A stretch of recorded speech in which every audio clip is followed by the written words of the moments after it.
Don't make a scene. That's what she whispered, right before slipping her fingers into his palm like she was putting on a glove. There were at least 30 people in the room. Her friends. My friends. Mutual friends. The kind who pretend they don't see what's happening so they won't have to pick sides later. I wasn't invited to this part. I wasn't supposed to hear what she said. But I did. And I wish I hadn't. She glanced back once, to see if I was still standing there. I was. I wish I hadn't been. And then she smiled. Not the kind of smile you give someone you love.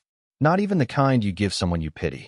It was the kind of smile you give a waiter who messed up your order but isn't worth sending the plate back over. She leaned into him, whispered something into his neck. He laughed. I blinked. She was wearing the necklace I gave her on our second anniversary. She hadn't worn it in over a year. A girl across the room, someone I'd met at our wedding, I think, looked at me with the kind of face people make when they see a dog waiting at the wrong door. And then, like it was nothing, like I hadn't just died 100 tiny deaths, she said it. Relax, darling. It's just one night. I'm not proud of what I did next. But I didn't make a scene. I made a plan.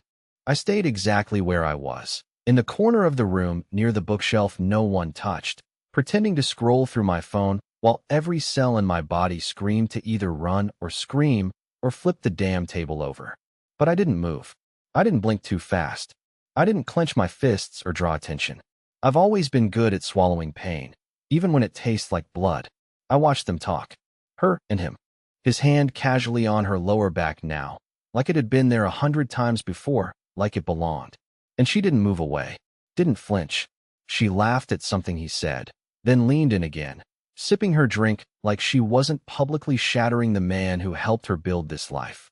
Nobody said anything to me. They saw. Of course they did. But they all acted like it was none of their business. One guy I barely knew patted my shoulder awkwardly and said something generic like, "Rough night?" I wanted to tell him everything.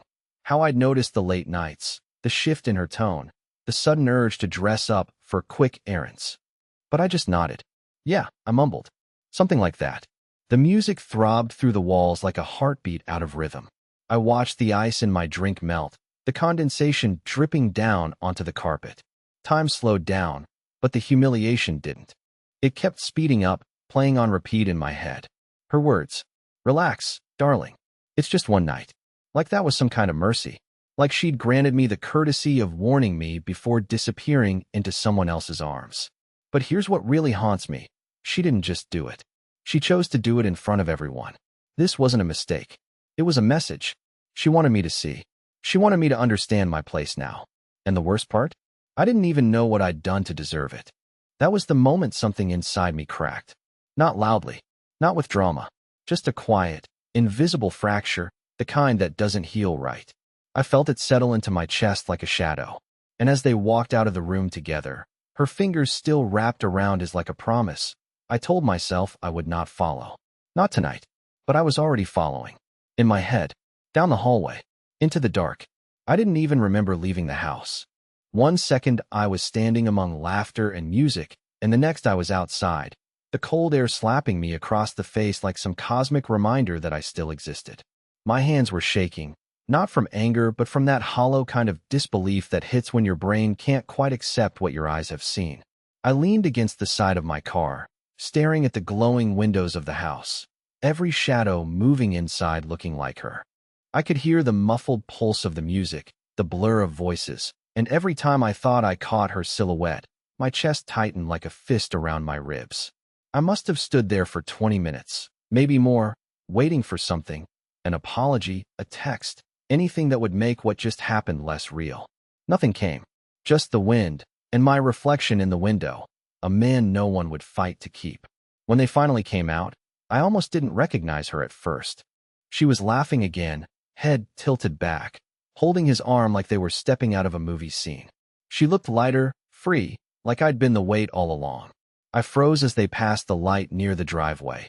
His hand brushed a strand of hair off her face, and she didn't stop him. That small, intimate gesture hit harder than any kiss could have.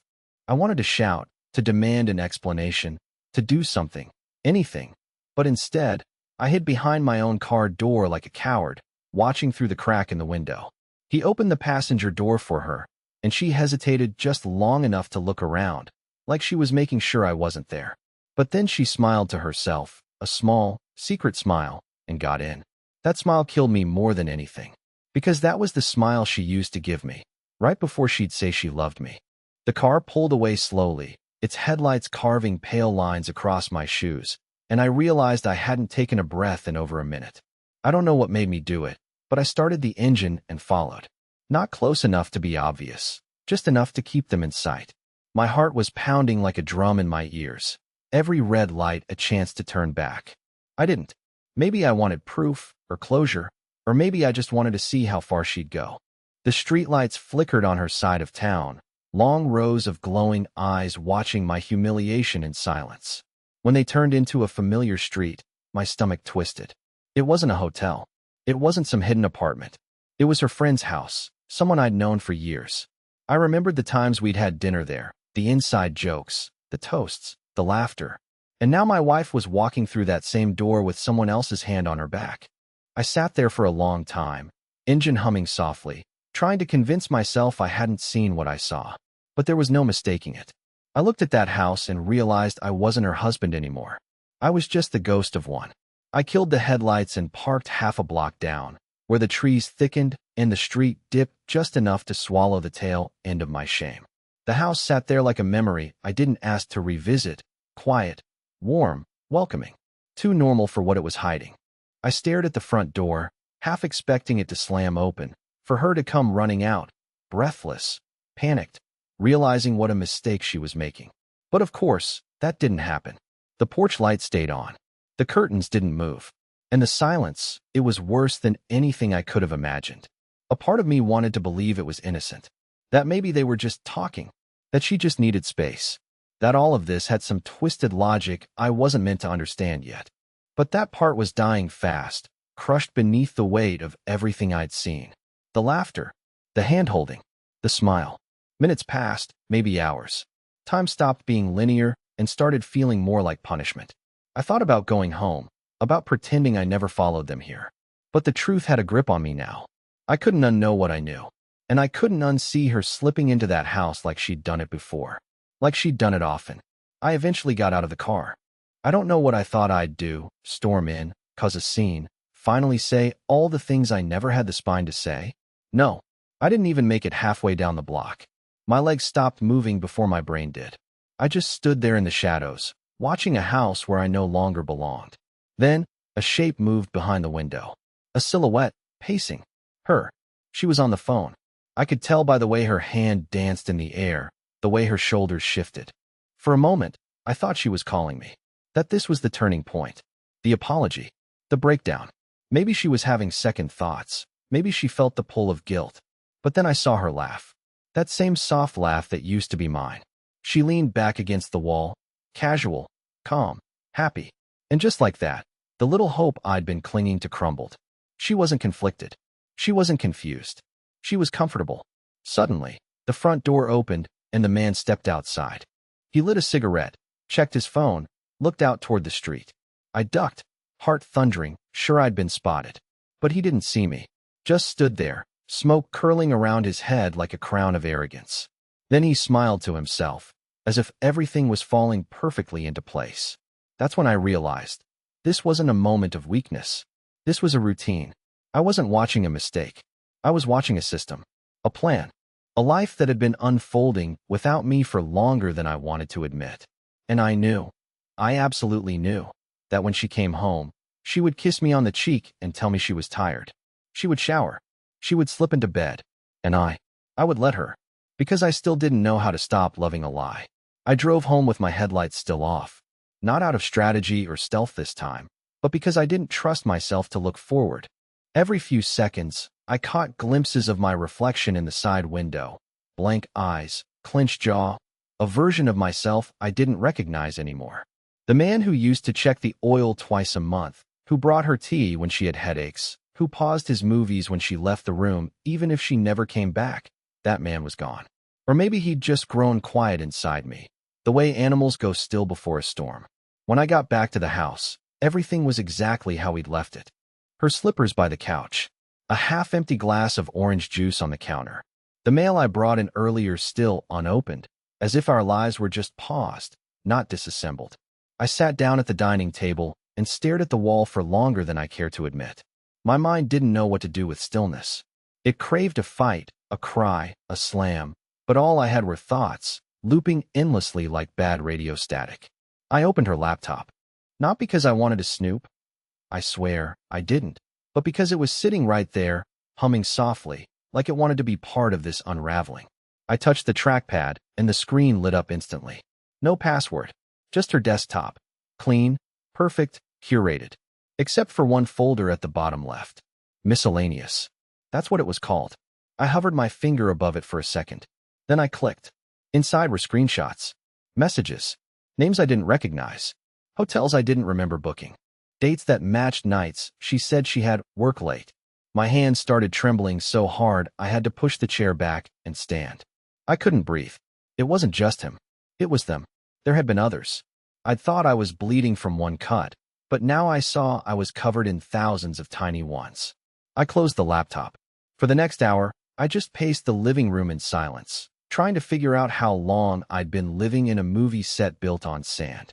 I sat on the couch and stared at the front door, waiting for it to open, waiting for her to step inside like she hadn't just erased me earlier that night.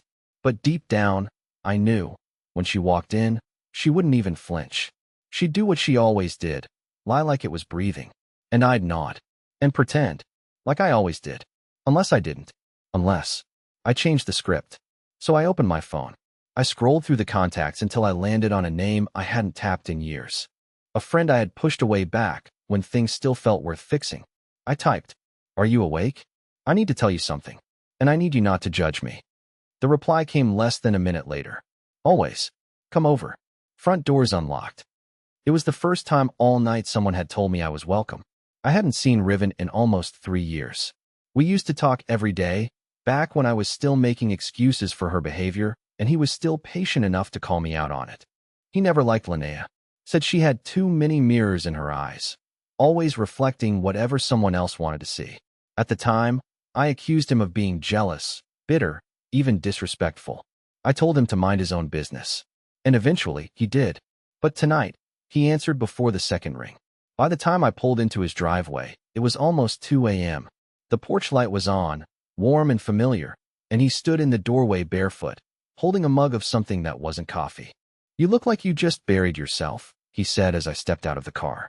I tried to answer, but the lump in my throat had grown too dense to speak around. He didn't push, just stepped aside and let me in like no time had passed. The house was exactly how I remembered it, chaotic but safe. Stacks of books, mismatched furniture, a half-built guitar on the dining table. The kind of place where secrets could breathe. I sat on the couch and told him everything. Every disgusting detail. The way she smiled as she reached for the other man's hand. The way she said, "It's just one night." The way I followed them. The folder on her laptop. The messages. The proof. He didn't interrupt. Didn't gasp. Didn't tell me to man up or walk away or file for divorce. He just listened. And when I finished, when my voice finally cracked into silence, he handed me the mug. I took a sip. Whiskey. Cheap and necessary. "You're not here for advice," he finally said, leaning back. "You're here because you don't trust yourself to go home." I nodded. "And you shouldn't," he added, voice low. That part made me freeze. "You've been living in someone else's version of your life for too long," he continued. "You know what you saw. You know what it means. But you keep asking yourself if you're overreacting, because she's trained you to. That's what makes this so dangerous. It's not the betrayal. It's the erosion. The way she's made you doubt the weight of your own pain." He was right. God, he was right. I had stopped trusting my gut years ago. Started assuming that I was the problem. That I was too sensitive. Too emotional. Too needy. She had fed me silence and called it peace. And I had accepted it. Until tonight. I asked him what I was supposed to do now. He didn't give me a plan. No revenge fantasy. No dramatic confrontations. No late-night ultimatums. He just said one thing that stuck with me like a nail in the brain. "If you go back, make sure it's for your reasons. Not hers." That was it. I stayed on his couch until the sun started bleeding into the windows. I didn't sleep. I didn't want to. Because in that stillness, a new version of myself started forming, quietly, awkwardly, like a wounded thing learning how to walk again. And when I finally stood up and walked out his front door, I had no idea whether I was going home to save my marriage or to end it. But I knew one thing. I wasn't going back as the same man she left behind. When I walked back through the front door, it was like stepping onto the stage of a play I no longer belonged in. The air was stale, the lights still dimmed the way she liked them, and the faint scent of her perfume hung in the hallway. Artificial lavender, sharp enough to feel like mockery. Her heels were by the door, carelessly kicked off like she had floated home on clouds. My jacket still hung on the hook beside hers, and for a moment, I imagined setting it on fire. Not out of rage, out of mourning. I didn't call her name. I didn't need to. I already knew where she was. I walked into the bedroom, and there she lay, tangled in our sheets, asleep on my side of the bed. Hair spread across my pillow, a soft smile on her lips. I wondered if she was dreaming about him, or one of the others. I wondered if I even existed in her dreams anymore. I stood there and stared at her longer than I should have, waiting for something to spark. Anger, sorrow, disgust. But what I felt was stranger than all of that. Distance. She looked like a stranger in my bed, like someone who had stolen my life and now slept soundly beneath its stolen weight. I didn't wake her. I just walked to the guest room and locked the door behind me.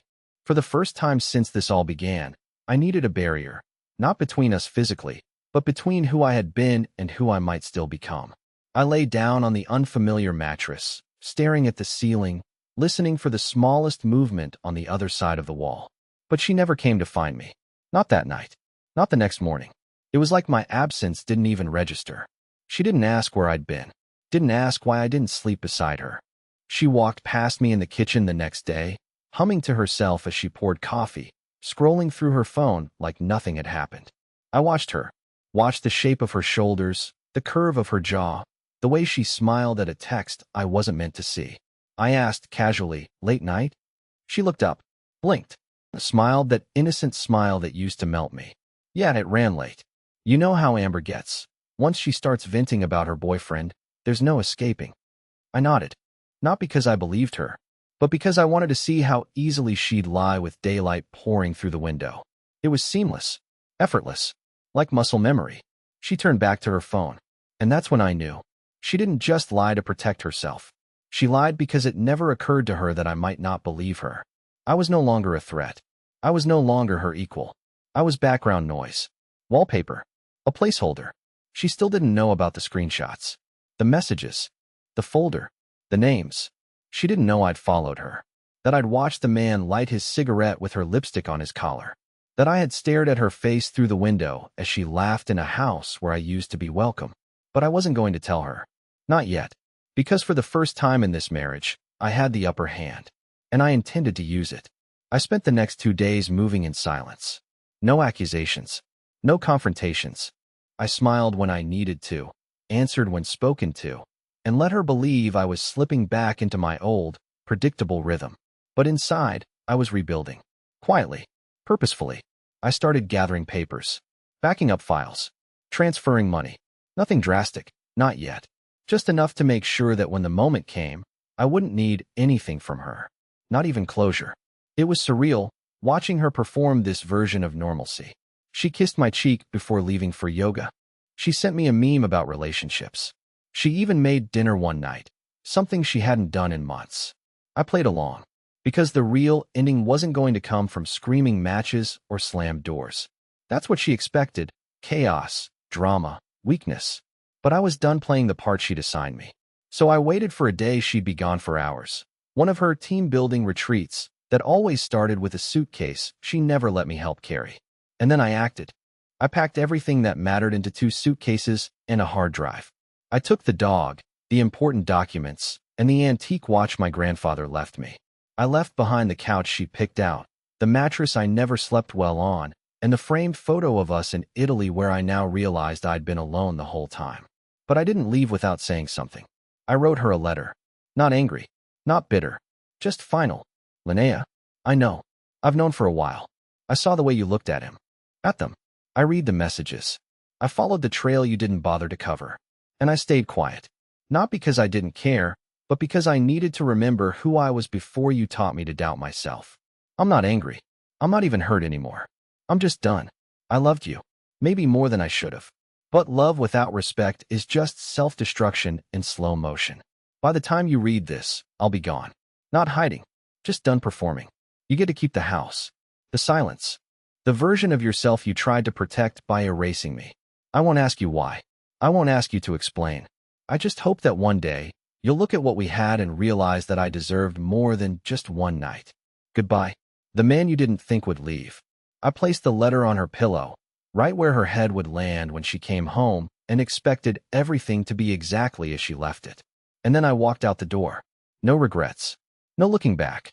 I stayed with Riven for a while, and in that messy little house filled with mismatched chairs and guitars that never got finished, I found pieces of myself I thought were gone forever.